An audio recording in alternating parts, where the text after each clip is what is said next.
की इस वीडियो में हम लोग फुल डिटेल में बात करेंगे कि आपको टीआरसी कैसे अप्लाई करनी है, कौन कौन से डॉक्यूमेंट्स रिक्वायर्ड हैं, आपको इससे क्या बेनिफिट्स मिलेंगे और ये आपको कार्ड कब तक बन करके आ जाएगा, ये कब तक मिलेगा। तो फुल डिटेल में बात करेंगे और आपको फुल वॉच करना है, तभी आपको फिर से समझ में आएगा। अदरवाइज आप वही वही क्वेश्चन मुझसे बार बार कमेंट्स में करेंगे तो मुझे वही रिप्लाई आपको देना पड़ेगा जो मैं आंसर अभी आपको इस वीडियो में दे रही हूँ। तो टीआरसी एक तरह का कार्ड होता है जो टेम्पररी रहने के लिए इशू किया जाता है कि आप पोलैंड बॉर्डर से एग्जिट या इंटर करने में उसका यूज कर सकते हैं। लेकिन इसका एक वैलिड रीजन होना चाहिए, लाइक आपकी कोई फैमिली मेंबर यहाँ रहती है, या फिर आपको एक वर्क परमिट इशू किया गया है आपके एम्प्लॉयर के थ्रू, या फिर आप एक स्टूडेंट हैं जो आपकी यूनिवर्सिटी से आपको एक्सेप्टिंग लेटर मिलता है। तो उस हर किसी पर एक एक्सपायरी डेट होती है जो आपको परमिशन देता है रहने के लिए। तो ये रहने का एक लिमिट टाइम होता है और उसकी एक्सपायरी डेट होती है। तो इस वजह से टीआरसी अप्लाई किया जाता है ताकि आप लॉन्ग टाइम तक स्टे कर सकें। डिपेंड करता है कि आपका जॉब कॉन्ट्रैक्ट कितने टाइम तक का है, आपकी जो स्टडी है वो कितने टाइम तक की है, आपकी जो फैमिली मेंबर रह रही है वो कितने टाइम तक यहाँ रहेंगे, ये सब उस पर लिखा हुआ रहता है।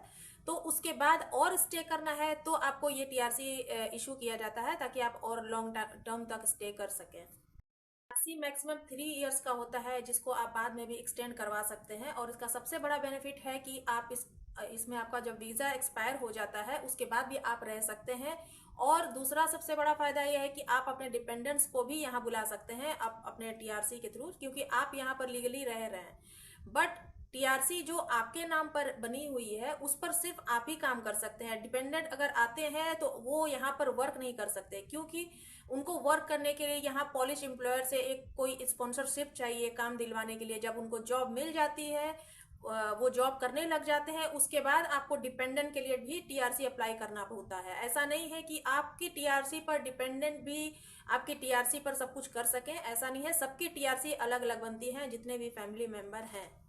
जब आपके डिपेंडेंट को जॉब मिल जाती है तो फिर आप इंडिपेंडेंटली आप उनको उनकी टीआरसी को भी अप्लाई कर सकते हैं, जिससे क्या होता है कि उनको भी और रहने का यहाँ पर और स्टे करने का मौका मिलता है और काफ़ी टाइम तक वो रह सकते हैं और इसको बार बार आप रिन्यू करा सकते हैं एक्सपायर होने से पहले। एक इम्पॉर्टेंट बात यह है कि सेम टीआरसी पर आप कंपनी नहीं चेंज कर सकते। अगर आप कंपनी चेंज करते हैं तो आपको फिर से रीअप्लाई करना होगा उस कंपनी में। जब आप काम कर रहे हैं, न्यू कंपनी जब आपने ज्वाइन की है, तो जब आपने ज्वाइन किया है तो आपको रीअप्लाई करना होगा फिर से टीआरसी के लिए। सेम टीआरसी आपकी नहीं चलती है, तो आपको कंपनी जब चेंज करेंगे तो आपको टीआरसी भी फिर से अप्लाई करनी पड़ेगी।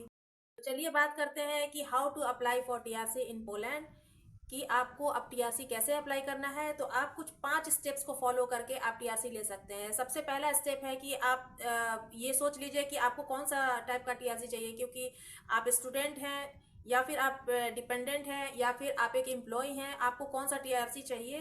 पहले आपको उसको उसको सोच लेना है कि आपको कौन से टीआरसी की ज़रूरत है यहाँ पर स्टे करने के लिए। सेकंड स्टेप है आपका रिक्वायर्ड डॉक्यूमेंट्स। आपको जो जो भी डॉक्यूमेंट्स रिक्वायर्ड है उसको आपको रेडी कर लेना है। थर्ड है आपका सबमिट द एप्लीकेशन, मीन्स आपको एप्लीकेशन सबमिट करना होगा। फोर्थ है आपका इंटरव्यू। अगर इंटरव्यू रिक्वायर्ड है तो आपको इंटरव्यू के लिए जाना पड़ेगा, अटेंड द इंटरव्यू। और फिफ्थ वन है आपका वेट फॉर अ डिसीजन, तो डिसीजन के लिए वेट करना पड़ेगा। तो 4 स्टेप्स को फॉलो करके फिफ्थ स्टेप में आपको डिसीजन के लिए आपको वेट करना होगा कि आपका डिसीजन क्या आता है, पॉजिटिव आता है या नेगेटिव आता है। तो इस 5 स्टेप को फॉलो करके आप अपना टीआरसी ले सकते हैं। तो इसको अप्लाई करने के 2 तरीके हैं। एक तरीका है कि इंटायर प्रोसेस आप सेल्फ कीजिए, या फिर दूसरा तरीका है कि आप एजेंसी से या फिर कंसल्टेंट या किसी लॉयर को हायर करके अगर आप अफोर्ड कर सकते हैं तो उनसे भी आप करवा सकते हैं। उनसे करवाने का मतलब ये है क्योंकि यहाँ पे जो टीआरसी का जो प्रोसेस है उसका जो एप्लीकेशन फॉर्म है ये सब कुछ पॉलिश लैंग्वेज में होता है, जो कि ये हम लोग समझ नहीं सकते। ये अगर कंसल्टेंट जो हैं उनको पॉलिश लैंग्वेज में जो भी है गवर्नमेंट का यहाँ पे पेपर्स हैं वो ज़्यादा अच्छे से समझ सकते हैं और उनको टाइम भी कम लगेगा। और जो भी हमारा रिक्वायर्ड डॉक्यूमेंट है वो उन डॉक्यूमेंट्स को सब कुछ पॉलिश लैंग्वेज में कन्वर्ट कराना होता है, तो जो कि कंसल्टेंट या जो लॉयर हैं वो इजी तरीके से करवा सकते हैं। और ये हमारे लिए काफ़ी स्ट्रेसफुल और टाइम ज़्यादा लेने वाला काम है। तो अगर आप अफोर्ड कर सकते हैं तो आप कंसल्टेंट से भी करवा सकते हैं ये काम। तो इस बात का आपको ध्यान रखना होगा, जैसा कि आपको पता है कि काफ़ी फ्रॉड चल रहा है, तो जब आप किसी एजेंसी से करवा रहे हैं तो आप एक बार कम से कम ऑनलाइन उनका रिव्यू ले लेंगे, तो आप इस स्कैम से, इस फ्रॉड से बच पाएंगे। और अगर आपके मतलब कोई रिलेटिव, कोई फ्रेंड ऐसे हैं जिन्होंने पहले से टीआरसी ले रखा है, तो उनसे आप कांटेक्ट करके भी आप ये काम करवा सकते हैं।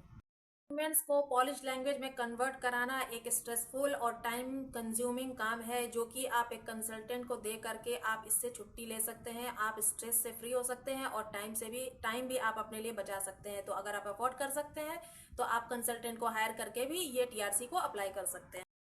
एमएनसी कंपनीज जो होती हैं उनका लोकल कंपनी से टाई अप होता है, जो कि एचआर के कांटेक्ट में रह करके ये टीआरसी का प्रोसेस सारा करते हैं।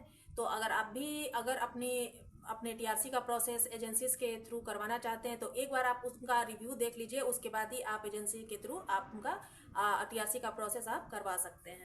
अब मैं सेकेंड स्टेप आपको बता रही हूँ कि आप सेल्फ अप्लाई कैसे कर सकते हैं। तो जहां आप रह रहे हैं, जिस सिटी में रह रहे हैं, वहां पर आप नियरेस्ट देखिए कि वहां पर आपके nearest voivodeship office of foreign affairs department आपके सिटी में जो सबसे नियरेस्ट है वो कहाँ पर है, इसका आपको पता करना होगा। वर्सोवा में जो लोग रह रहे हैं उनका जो है वाइवोडशिप ऑफिस मेजोविस्की में है, जहां पर मेरा हुआ था। तो वर्सोवा का तो मुझे पता है, बाकी जो अदर सिटीज से अप्लाई कर रहे हैं वहां पर उनको नियरेस्ट ये वाइवोडशिप ऑफिस जो है वो उनको देखना होगा कि सबसे नियरेस्ट ऑफिस कौन सा है। तो इस बात का ध्यान रखना है कि आपको उस सिटी से ही आपको टीआरसी का प्रोसेस अप्लाई करना है जिस सिटी में आप रह रहे हैं। ऐसा नहीं है कि आप यहाँ पर रहे हैं और दूसरी सिटी में आप जाकर के अप्लाई कर रहे हैं, तो इससे आपको बहुत सारी प्रॉब्लम क्रिएट हो जाएगी। तो आपको ऐसा काम नहीं करना है, आप जहां रहते हैं आपको उसी सिटी में आपको टीआरसी का प्रोसेस करना है। अब आप अकेले अप्लाई कर रहे हैं या एजेंसी के थ्रू अप्लाई कर रहे हैं, तो आपको पहला स्टेप ये करना है कि आपको कुछ स्टेप्स फॉलो करने हैं। जैसे कि डिपार्टमेंट के वेबसाइट से आपको क्या करना है, आपको एक अकाउंट बनाना है, आपको वेबसाइट ओपन करनी है, उस पर आपको अपना अकाउंट बनाना है और उसके बाद आपको उस पर अपनी अपॉइंटमेंट बुक करनी है। तो अपॉइंटमेंट बुक करना इतना आसान नहीं है, आपको उसको बार बार चेक करते रहना होगा कि आपको किस दिन की डेट मिल रही है। तो इसमें आपको पेशेंस रखना होगा कि अपॉइंटमेंट मिलना थोड़ा सा मुश्किल होता है, इतना इजी नहीं है अपॉइंटमेंट लेना। थोड़ा पेशेंस रख करके आपको ये काम करना होगा कि आपको अपॉइंटमेंट की डेट कब मिल रही है। वो अपॉइंटमेंट की स्लॉट्स देखती रहनी होगी कि कब की आपको अपॉइंटमेंट मिल रही है। तो जैसे ही आपको अपॉइंटमेंट मिल जाएगी, आपको सारे डॉक्यूमेंट्स को कलेक्ट करके रेडी करने होंगे, जो कि मैं स्क्रीन पर डाल दूंगी, आपको स्क्रीन पर भी दिख रहा होगा। तो सारे डॉक्यूमेंट्स को आपको रेडी करना होगा जैसे ही आपको अपॉइंटमेंट मिल जाए। अपॉइंटमेंट मिलने के बाद जब आप अपना डॉक्यूमेंट्स जो है सबमिट करने के लिए वहां पर जाते हैं, तो इसका प्रोसेसिंग फी होता है 440 ज़लोटी, जो कि आपको पे करना होता है। और जब भी आपका डिसीजन पॉजिटिव आता है तो आपको एडिशनल पे करना होता है टीआरसी कार्ड कलेक्ट करने के लिए 50 ज़लोटी। तो 50 ज़लोटी आप पे करके आप अपना टीआरसी कार्ड ले सकते हैं। और आप इसको टीआरसी का स्टेटस जो है वो आप चेक कर सकते हैं कि आपका टीआरसी अभी मतलब मिलने में आपको भी कितना टाइम लगेगा। तो टीआरसी को ट्रैक करने का स्टेटस भी आप चेक कर सकते हैं कि ऑनलाइन। तो इसका भी मैं लिंक आपको डिस्क्रिप्शन बॉक्स में डाल दूंगी, सारे लिंक मैं डिस्क्रिप्शन बॉक्स में डाल दूंगी, आप वहां से जाकर चेक कर लीजिएगा। तो जब भी आपका टीआरसी अप्रूव हो जाएगा तो आपको ईमेल आएगा कि आप यहाँ पर आकर के आपको टाइम पर जाना होता है। वहां पर टाइम मेंशन किया रहता है कि आपको इस टाइम पर आकर आपको टीआरसी कलेक्ट करना है और उसी टाइम पर आपको वो 50 ज़लोटी जो एडिशनल पे है उसी टाइम पर आपको पे करना होता है। इस प्रोसेस को करने में टोटल कितना टाइम हमें लगा, एक तो आपको अपॉइंटमेंट मिलने में लगभग 2 महीने का टाइम लग जाता है, क्योंकि स्लॉट्स जब अवेलेबल होते हैं तभी आपको अपॉइंटमेंट की डेट मिलती है।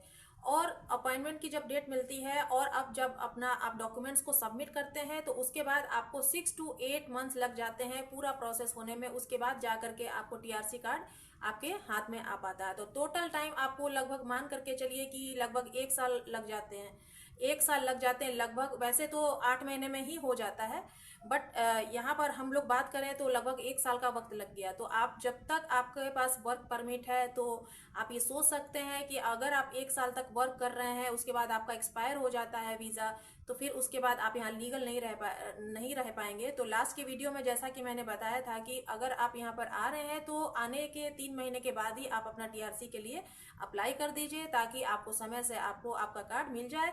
और आपको कार्ड मिल जाए तो उसके बाद आप कहीं भी मूव हो सकते हैं, क्योंकि अगर आपके पास कार्ड नहीं होता है तो आप पोलैंड के बाहर कहीं भी नहीं जा सकते। अगर आप चले गए तो आप पोलैंड में इंटर नहीं कर सकते। तो ये सब रीजन होता है टीआरसी कार्ड अप्लाई करने का, जिसको आपको फॉलो करने पड़ते हैं। अब सबसे इम्पोर्टेंट बात जो मैं आपको बताने वाली हूँ ये है कि जब आप अपना डॉक्यूमेंट सबमिट करने जाते हैं तो वहाँ पर आपका फिंगरप्रिंट लिया जाता है। ऑफिसर जब आपका फिंगरप्रिंट लेता है तो उसके बाद आपके पासपोर्ट पर एक रेड कलर का स्टैंप लगाया जाता है। मैं स्क्रीन पर डाल दूंगी। रेड कलर का स्टैंप लगाया जाता है ताकि आप पोलैंड में लीगली रह सकते हैं। स्टैंप लगाने का मतलब ये है कि आपने अभी टीआरसी के लिए प्रोसेस में दिया है, आपका टीआरसी जो है प्रोसेस में चल रहा है। तब तक के लिए, जब तक आपकी टीआरसी नहीं आती है तब तक के लिए आप पोलैंड में लीगली रह सकते हैं। ये काम उस समय होता है जब आप फिंगरप्रिंट देने के लिए जाते हैं। आई होप जो मैंने स्टेप बताए हैं आज के टीआरसी प्रोसेस के लिए, ये स्टेप आपको समझ में आए होंगे और इनको फॉलो करके आप अपना टीआरसी ले सकते हैं। और वीडियो भी आपको समझ में आई होगी तो फुल वीडियो वॉच करके आप पूरा वीडियो देखेंगे तभी आपको समझ में आएगा। और जो भी आपको प्रॉब्लम है आप मेरे कमेंट सेक्शन में आप अपने क्वेश्चन भी कर सकते हैं। तो वीडियो हेल्पफुल लगी हो तो वीडियो पर एक like, share, subscribe and comments करना मत भूलिए। ज़्यादा से ज़्यादा मुझे सपोर्ट कीजिए और आपको कोई भी इन्फॉर्मेशन चाहिए तो वो भी मुझे कमेंट्स करिए, उसके लिए भी अलग से वीडियो आएगी। मिलेंगे नेक्स्ट वीडियो में नए अपडेट के साथ, तब तक के लिए बाय बाय।